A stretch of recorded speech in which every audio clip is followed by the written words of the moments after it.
Hello, everyone. Welcome to Flower Power Live.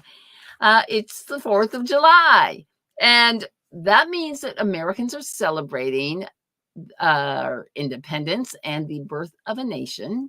However, there are some people that actually didn't benefit from the birth of this nation, and they actually had their independence and freedom taken away. And so we are still working on that. I think we have a good basis for it. But I found this interesting that the message that I'll be talking about later in the show is about balance. And that is so important as we think about our uh, birthday here in the United States, about thinking about making sure that we have a balance on both sides of the equation, because a lot of times it doesn't seem that way. So that's all I want to say about that. I'm not into getting into too many political things, but I just thought this was a beautiful message for today.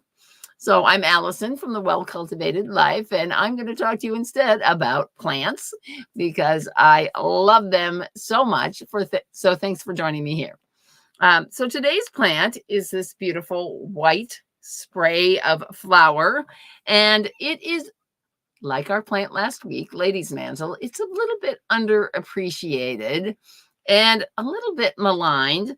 And so Filipendula ulmaria is the botanical name for this plant. It's in the rose family, and it is called Meadowsweet, is one of its main common names that it's used or is used to describe it. And it has, again, like lady's mantle, it's got some of the similar healing properties of lady's mantle as well. Now, this had a previous name, which was Spirea ulmaria. So they kept the species and changed the genus. And whenever that happens, it is just so confusing because we depend on these scientific names to identify a specific plant, because the common names can be so varied. But as we'll find out, this plant actually shared common names with another plant that was very similar. And perhaps that's the reason why they decided to change this common or the scientific name. Now, it also had a terrible naming of it, name that it got from the language of flowers. And you know how I love to share sort of the lore around different plants. So it turns out that in the sort of Victorian age, when they had all the different kinds of flower bouquets, they'd make a bouquet and it had different flowers in it to represent different meanings. Poor Filipendula got the status of being useless. And apparently, like, earlier on during the Middle Ages, before that time, it was really thought to have no useful properties at all. It was not really edible. Animals didn't like it. There wasn't an awareness of its medicinal use. And so there you go, uselessness. I think it's quite beautiful just as it is, and that has a lot of usefulness to me. But it turns out it did have a use during that time because it was well, it must have, because its other name was Queen of the Meadow. Now, it turns out that Elizabeth I really loved using this plant as a strewing herb. And what is a strewing herb, you might ask? Well, let me tell you. A strewing herb is any kind of plant, or sometimes even grasses, that were cut to bring into a household to bring a nice scent into the house. So it might go on the table, and it might go on the floor, cabinets, wherever it needed to bring, make it smell better inside the house.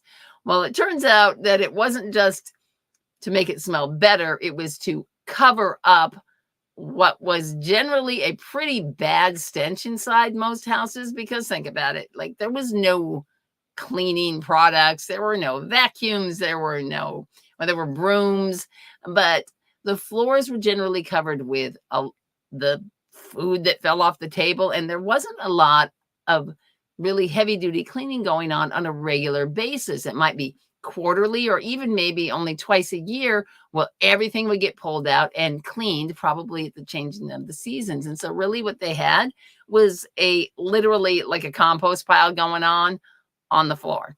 And so these herbs were brought in to help make it smell better. And this plant definitely smells delicious. It has sort of a honey scent to it. And now, whether you plan to strew this or not, this is a lovely plant to have in your garden. And I wanted to just show you a couple pictures of it here. So this is it, Filipendula ulmaria, kind of growing in a big group there. It does grow wild in Europe. And this is a nice close-up of the flower. And the one I have here, I think, is more of a horticultural variety. So it's like a double. It looks almost like a baby's breath close up. And like I said, it does have not really a look-alike so much, but a plant that has the similar names, and it does look different though. And this leaf, I'll show you a close-up of that. This Filipendula has this unique kind of leaf pattern on it. It's got almost what looks like a little maple leaf up top. And then these 1, 2, 3, 4, somebody took a bite out of that one, little single side leaves. And so that is a unique leaf shape for this particular plant. Now, the other plant that it gets confused with is called Spirea, which is what the name used to be for this plant. But as you can see here, and I brought one in I happen to have that in my yard as well, is that it has just these single leaves. So just single leaves going around the stem versus these really, I have to show you this one here, versus these sort of a compound leaf. I don't know. I don't know if it's really a compound leaf or it's just a weird leaf pattern. So that's how you can tell the two apart, even though they're both called Queen of the Meadow and they're both called Meadowsweet. Now I had to cut one of these for you because this is touching the ground. This is about 4 feet tall. So out in the garden, it comes up to my shoulder, and that's about how tall this plant can get, but it makes a beautiful display out in the garden.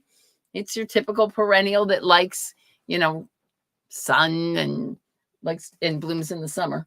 This other Spirea is more of a woody plant, and so you'll still see woody stems during the winter. But let's see here. So it does have, it is listed as invasive in a couple of states, and so just bear in mind whether or not that is something that you want to be careful of.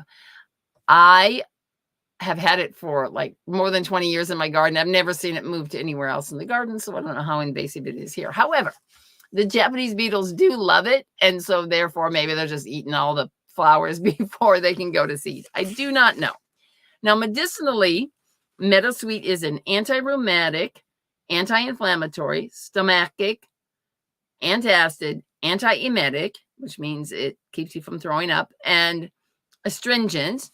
And again, it's related to lady's mantle in part just because it has some of the same constituents in it. It's got the salicylic acid and tannins and things like that. And at a recent visit with my own herbalist, she recommended I look into it because it is very good at balancing the sort of digestive system, and mostly the stomach, not so much the, say, lower intestines or intestinal tract. And Matt Wood, in his book, he quotes Captain Frank Roberts, and he says that Meadowsweet is a true normalizer of a bad functioning stomach. It regulates acidity and it rectifies alkalinity, and it is the remedy which should replace all the alkalis now on the market. So in other words, this is what you should take instead of Tums. And so what you would do is if you had an upset stomach, especially like a sour stomach or like sour belching, nausea, sickness, these things that are really stomach related more than digestive related, then you would just sip it as a tea every few hours, and that would rebalance the stomach and get things going better for you. And David Hoffman calls it one of the best digestive remedies, especially when it's kind of used holistically with other plants in mind as well. It protects the mucous membranes of the digestive tract. And again, reduces the acidity and sort of balances out that part of our stomach and things that might be out of balance. It's also can be used for diarrhea in children. It's gentle enough. And again, it does have the aspirin-like chemicals. And so it has been used for rheumatism and, sort of pain relief. I would imagine it would make a very nice oil that you could then use as like a hand massager, put it into a cream. You know what? I think I might do that. I think might be making an oil of this. That sounds lovely. Now, if you prefer, you could also put Meadowsweet into a mead, which is a honey wine, and that's what it was traditionally used for, or even make it into like a syrup where you basically simmer down the flowers, mostly the flowers, but you can throw in some leaves, and then simmer it down, and then add equal parts of some sort of sweetener. Usually honey is traditionally used, but the recipe I saw said maple syrup. And since I live in New Hampshire, there's plenty of maple syrup around for that. So Filipendula, a good plant to think about having around. Now, the flower essence for Filipendula is useful for people who tend to kind of put on this false persona and pretend that they're someone that they're not. And what it does is it allows us to see our innate value, which means that you don't really need to pretend to be somebody else because you have a true, love for who you actually really are, what your personality really is. And so, according to Pegasus Products, this is especially useful in group work, especially work where there's sort of a spiritual endeavor going on. And what it does is it allows you to kind of accept and see each other's opinions. And that's always important in a group, right? And part of the reason why it works so well is because it is really kind of like it improves your flow of energy and your intuition and acts as a spiritual purifier. So if this is something you have going on where you're trying to work in a group and it seems a little bit different and people are not really responding to each other, you might consider the Filipendula flower essence to help your group. Sometimes flower essences are used by an entire group when they're working through different situations. There are a number of flower essences that are good for group work, as a matter of fact. So this week, of course, I did not have, I forgot to show you the rest of my slides. Let me show those to you. All right, so after this, there's a close-up of our lovely Filipendula flower that you might make a flower essence from. And here is a pink variety that you sometimes see. And then, of course, I could not resist showing this awesome photo I saw of Filipendula tea being made. And hopefully it looks lovely. I don't know if that person actually does have an upset stomach or not. Now, our card for today, like I said, is Balance. And it comes from the Earthcraft Oracle deck by Juliet Diaz and Lorriane Anderson, and the artist is Danielle Boodoo-Fortune, and she's amazing. I love her card. She's, and you can even look her up as an artist separately. But the message from the card is this: opposites work together toward the same goal. Night and day, dark and light, sun and moon. We need both of these things to have balance. And it suggests that you should try to bring the higher self and ego into balance. Be mindful of where you need to focus your energy between action and relaxation, these sort of two aspects of the way we are in the world. And getting those aspects balanced, because in the world, these cards are always focused on how are we in relationship to the earth itself and comparing ourselves with how the earth sort of works. And the Earth is always always constantly coming back to balance, always swallowing up things and producing things and bringing itself back to balance. And it's always ebbing and flowing. And that is the same as our inner selves, our sort of soul work that we're doing, if you will. And we're always trying to bring ourselves back to the state of balance and happiness. And there are some tricks to making that happen, right? So Meadowsweet brings balance to the body. You know, it relieves pain. And this is an interesting metaphor, like I said, for the other aspects of our life. Whenever we rebalance or when we're out of balance, we have pain. And it might not just be physical pain, it could be emotional or mental pain as well. And so when our bodies, this is different kind of pain than like, oh, I cut myself. And our bodies know how to deal with an injury type of a situation, but we don't always know how to work with an out of balance, juggling things kind of a situation. And so coming back to balance requires a little bit of a different point of view. And so what this card is saying is that it says you're being guided to bring the higher self and ego into balance.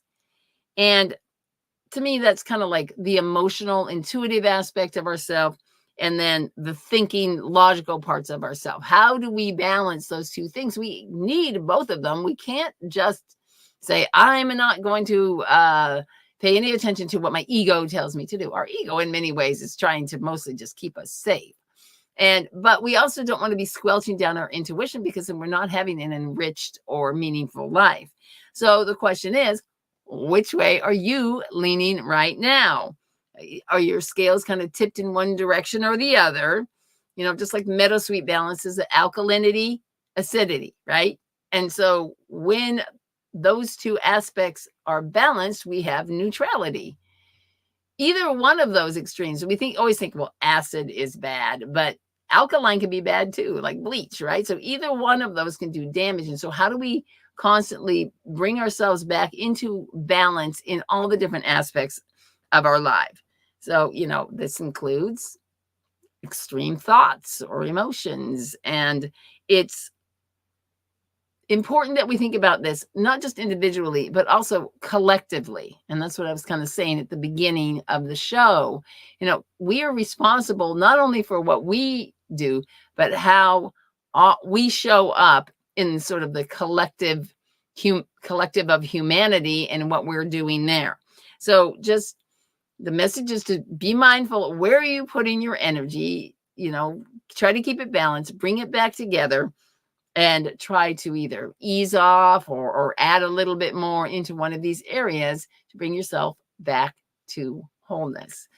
So that's the message from Filipendula tonight. Thanks for joining me. If you're watching on YouTube, be sure to like and subscribe. It makes a big difference in getting other people to be able to see the show. So have a great night, everybody. Take care.